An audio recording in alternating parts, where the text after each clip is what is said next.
Je vais vous parler de la précision des guides de coupe sur mesure dans ces ostéotomies de valgisation.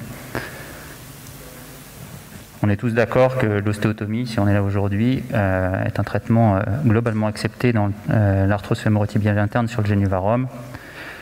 Néanmoins, la correction optimale est un facteur déterminant sur les résultats et c'est le premier facteur incriminé dans un mauvais résultat. Mathieu en a parlé, il y a des guides de coupe sur mesure, et Jean-Claude également. La navigation sont des éléments assez enthousiasmants afin de permettre d'améliorer cette précision.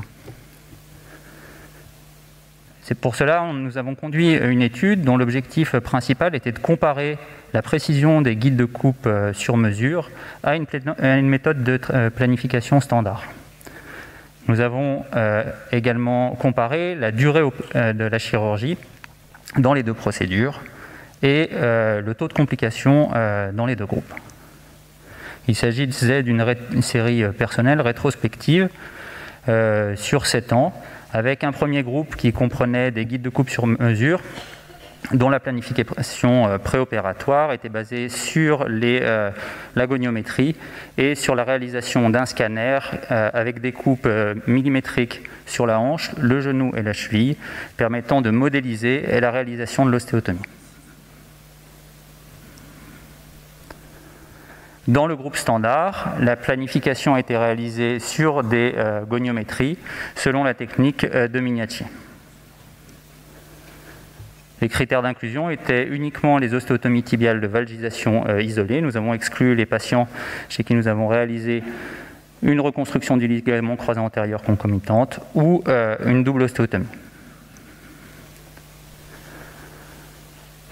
Il s'agissait d'une étude radiographique. Nous avons évalué en préopératoire l'HKA, en post-opératoire également. Nous avons analysé l'objectif que nous souhaitions avoir avec une erreur acceptée. C'était ce qui était globalement décrit dans la littérature de 2 degrés. La pente tibiale et l'axe tibial mécanique ont été mesurés dans chacun des deux groupes, de même que le temps opératoire, incision, fermeture et le taux de complication.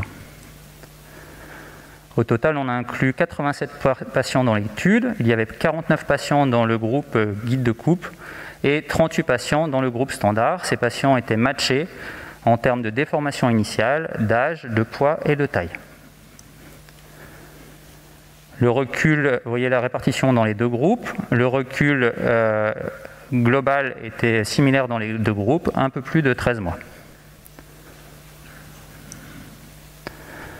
En préopératoire, l'HKA moyen était de 173,4 degrés dans le groupe standard, dans le groupe PSI, contre 173,3 dans le groupe standard.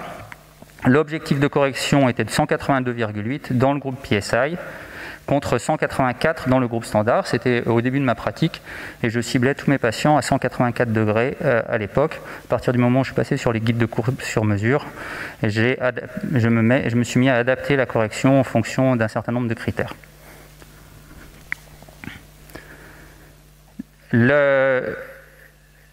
L'HKA post-opératoire dans le groupe PSI était de 181,9 contre 182,6. La précision globale était de 0,8 degrés, de moins 0,8 degrés. On avait tendance à sous-corriger dans les deux groupes. Moins 0,8 degrés dans le groupe PSI contre moins 1,4 degrés dans le groupe standard. Et c'était statistiquement significatif. Il existait une plus large distribution des patients dans le groupe standard, avec 89% des patients qui étaient dans la cible désirée dans le groupe guide de coupe, contre seulement 66% dans le groupe standard. En termes de pente, il n'y avait pas de différence significative sur la pente pré- ou post-opératoire entre les deux groupes. En revanche, bien entendu, il y avait une différence sur la correction finale de l'axe tibial mécanique. En termes de temps opératoire, aucune différence significative entre les deux groupes, 62 minutes dans le groupe PSI contre 66 minutes dans le groupe standard. Pour les complications, la population était trop faible pour qu'on puisse tirer quoi que ce soit. Il y avait 2 complications dans chacun des deux groupes, il s'agissait de complications classiques. Il s'agit à ce jour de la plus grosse série qui compare les deux types de techniques, standard et guide de coupe. La seule série qui comparait ça au préalable, c'était une série de Pérez-Manénès sur 8 cas. La revue de la littérature de Van den Bent montrait bien que les techniques standards avaient un taux d'outlier qui était vraiment significatif, avec 32% qui étaient rapportés en moyenne.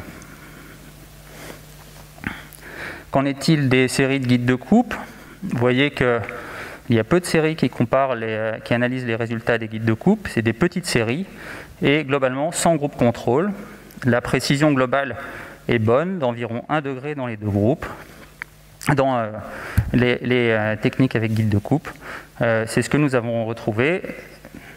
Petite différence, nous avons une hypocorrection dans notre série. Qu'en est-il de la navigation? Dominique Saragaglia avait rapporté 96% des patients qui étaient dans la cible désirée. Dans notre série, nous sommes à près de 90%, on peut s'en rapprocher.